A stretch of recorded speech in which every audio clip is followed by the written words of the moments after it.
Attendez juste une seconde. Je veux que vous fassiez quelque chose avec moi là maintenant. Fermez les yeux une demi-seconde et imaginez l'Iran. Imaginez Téhéran sous les frappes. Imaginez les responsables iraniens qui appellent leurs alliés en urgence. Qui les appelle en premier? La Chine, la Russie, les deux grands, les deux qui répètent depuis des années qu'ils construisent un nouveau monde plus juste, un monde libre des griffes de l'Occident. Et imaginez ce qui se passe de l'autre côté du téléphone. Le silence, pas un bruit, juste le silence. Ces deux géants-là, en ce moment précis, ils sont assis.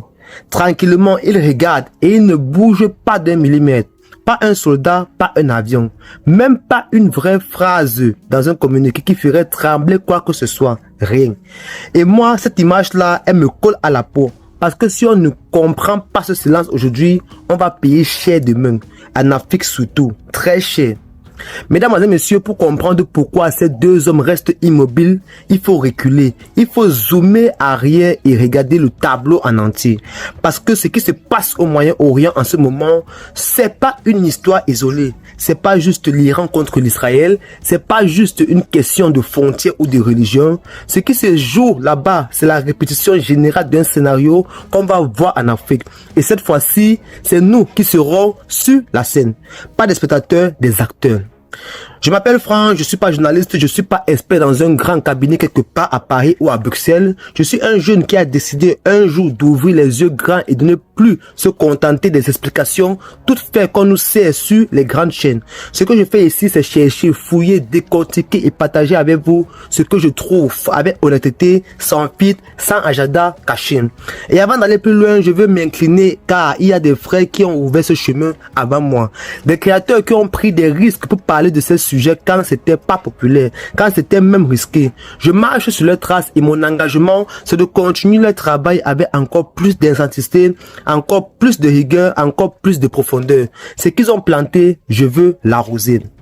Mesdames et messieurs, voilà ce qu'on va ouvrir ensemble aujourd'hui. On va regarder dans les yeux ce silence de la Chine et de la Russie face à l'Iran et comprendre ce qui révèle vraiment sur la nature de ces alliances que nous présente comme le nouveau souffle du monde. On va aussi poser une question que beaucoup évitent. Est-ce que l'Afrique qui se rapproche de ces puissances-là est en train de faire le bon pari? Ou est-ce qu'elle est en train de changer de cage en croyant trouver la liberté? Restez là, ce qu'on va dire dans les prochaines minutes va vous faire voir le tableau géopolitique d'une façon que vous n'avez peut-être jamais vu. Mesdames et messieurs, avant qu'on plonge, une chose rapide.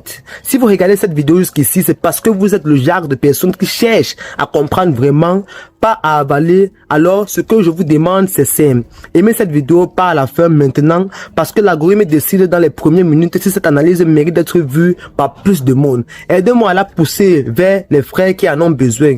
Un geste, ça prend 2 secondes. Voilà le fait central et il est net. Depuis que l'Iran subit les pressions les plus sévères de son histoire récente, la Chine et la Russie, deux pays qui ont des accords de partenariat officiels avec l'Iran, deux pays qui siègent dans les mêmes organisations alternatives à l'ordre occidental, n'ont pris aucune mesure concrète. Zéro mouvement, zéro pression diplomatique réelle. Des déclarations molles que personne ne lit jusqu'au bout. C'est tout ce qu'ils ont produit. Pour rendre ça concret, voilà une image. Vous avez un ami depuis 10 ans et cet ami vous dit: si un jour on te touche, je suis là, compte sur moi. Le jour où on vous frappe en plein rue devant lui, il sort son téléphone, il écrit un message, il dit qu'il condamne ce qui vient de se passer et il rentre chez lui. C'est exactement ce que la Chine et la Russie ont fait à l'Iran. Exactement ça, mot pour mot. Alors, qu'est-ce que ça veut dire concrètement? Ça veut dire que ces alliances ne sont pas des alliances. Ce sont des intérêts communs qui cohabitent et qui se séparent dès que ça coûte quelque chose de rien. La Chine a des centaines de milliards investis en Europe, aux États-Unis, en Asie, des entreprises, des contrats, des chaînes d'approvisionnement entières. Si elle prend position pour l'Iran contre l'Occident, c'est tout ça qui tremble. Et la Chine ne va pas sacrifier tout ça pour un pays où elle n'a pas d'intérêt économique majeur. C'est pas de la trahison, c'est du calcul, un calcul froid, un calcul de comptable. Tout n'est que business, tout n'est qu'intérêt. L'argent Firo, l'argent, rien d'autre. C'est ça la réalité qu'on ne nous dit jamais clairement. L'Iran peut s'embrasser. Si la Chine n'a rien à y perdre financièrement, elle ne bougera pas. Et c'est exactement ce qui se passe sous vos yeux en ce moment. Et voilà ce que les grands médias, les chaînes occidentales, les journaux mainstream ne vous diront jamais frontalement. Parce que s'ils le disaient, il faudrait aussi admettre que leurs propres camps fonctionnent de la même manière. La France qui protège certains dirigeants africains depuis des décennies, vous croyez que c'est par amour de la stabilité? Non, c'est parce que ces dirigeants garantissent les contrats, les accès aux ressources, les zones d'influence économique. Le jour où quelqu'un d'autre arrive au pouvoir et que cet accès n'est plus garanti, la France devient soudainement très préoccupée par la démocratie et les droits. Vous voyez le mécanisme? Tout le monde joue le même jeu. Occident, Chine, Russie, tout le monde. La différence, c'est que l'Occident habille ça en valeur. La Chine et la Russie ne se donnent même pas cette peine. Ils sont nus dans les calculs. C'est presque plus cohérent. Presque. Et pendant tout ça, côté Washington, il y a une satisfaction très tranquille parce que les Américains avaient anticipé exactement ça. Ils savent que la Chine ne peut pas se permettre de se brouiller avec l'Occident avant d'avoir réglé la question de Taïwan. Ils savent que la Russie, engagée depuis des années dans le conflit ukrainien, n'a ni l'énergie ni les ressources pour ouvrir un autre front. Donc les États-Unis ont joué les cartes et le résultat est exactement celui qu'ils attendaient. Ce n'est pas du hasard, ce n'est pas de la chance, c'est de la stratégie construite sur plusieurs niveaux en même temps. Et nous on regarde ça de loin comme si c'était un feuilleton qui ne nous concerne pas. Erreur grave. Partagez cette vidéo maintenant, vraiment nos frères et sœurs au Sahel, en Afrique centrale, partout on est en train de négocier des accords avec ces grandes puissances. Ils ont besoin d'attendre ça. Un partage peut changer une façon de penser. Faites-le. Maintenant, parlons de nous, parlons de l'Afrique directement. Ce que l'Iran traverse aujourd'hui, c'est un avertissement que l'Afrique ne peut pas se permettre d'ignorer. Les pays de l'Alliance des États du Sahel, le Mali, le Burkina Faso, le Niger, ont pris des décisions courageuses. Ils ont dit non à une présence étrangère qui ne leur apportait rien de concret. Ils ont dit non à des accords qui les maintenaient dans une dépendance permanente. Je respecte profondément cette démarche. Cette colère-là est légitime. Cette soif d'indépendance réelle est légitime. Mais la question que je pose, et je la pose avec tout le respect que j'ai pour ces peuples, c'est vers quoi exactement on se dirige. Regardez ce qui s'est passé en Syrie. La Russie était là. La Russie parlait fort. Quand la pression est devenue trop forte, qu'est-ce qu'elle a fait? Elle a regardé ailleurs.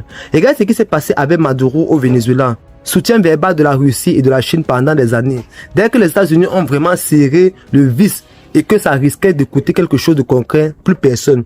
Ils ont regardé en brousse, comme on dit chez nous. La Syrie hier, le Venezuela avant-hier, l'Iran aujourd'hui. C'est le même film, même scénario, même résultat. Voilà ce dont quoi comprendre en Afrique.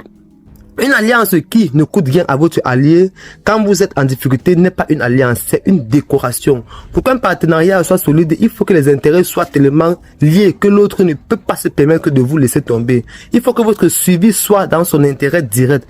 Sinon, le jour où ça boule vraiment, vous serez seul. Et le pire, c'est que votre territoire risque de devenir ce que l'Ukraine est aujourd'hui. Un espace où des puissances étrangères règlent leur compte et où c'est votre peuple qui paye la note.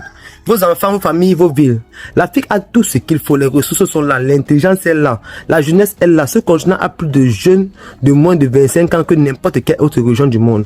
Vous regardez ce que ça représente comme force, mais cette force-là ne peut pas être mise au service d'un nouveau maître parce qu'on était trop pressé de se débarrasser de l'ancienne. La vraie liberté, ça se construit avec méthode. Ça demande des décisions difficiles, des alliances choisies, avec les yeux ouverts, des accords qui protègent réellement et pas seulement sur le papier glacé. Notre peuple mérite mieux que d'être le terrain de jeu des ambitions des uns et des autres. Et je le vois en ce moment, quelque chose est en train de changer. Je le vois dans les questions que vous posez, je le vois dans les vidéos que vous regardez jusqu'au bout. Je le vois dans les conversations entre frères et ceux qui refusent les réponses faciles. Ce mouvement-là, personne ne peut l'arrêter.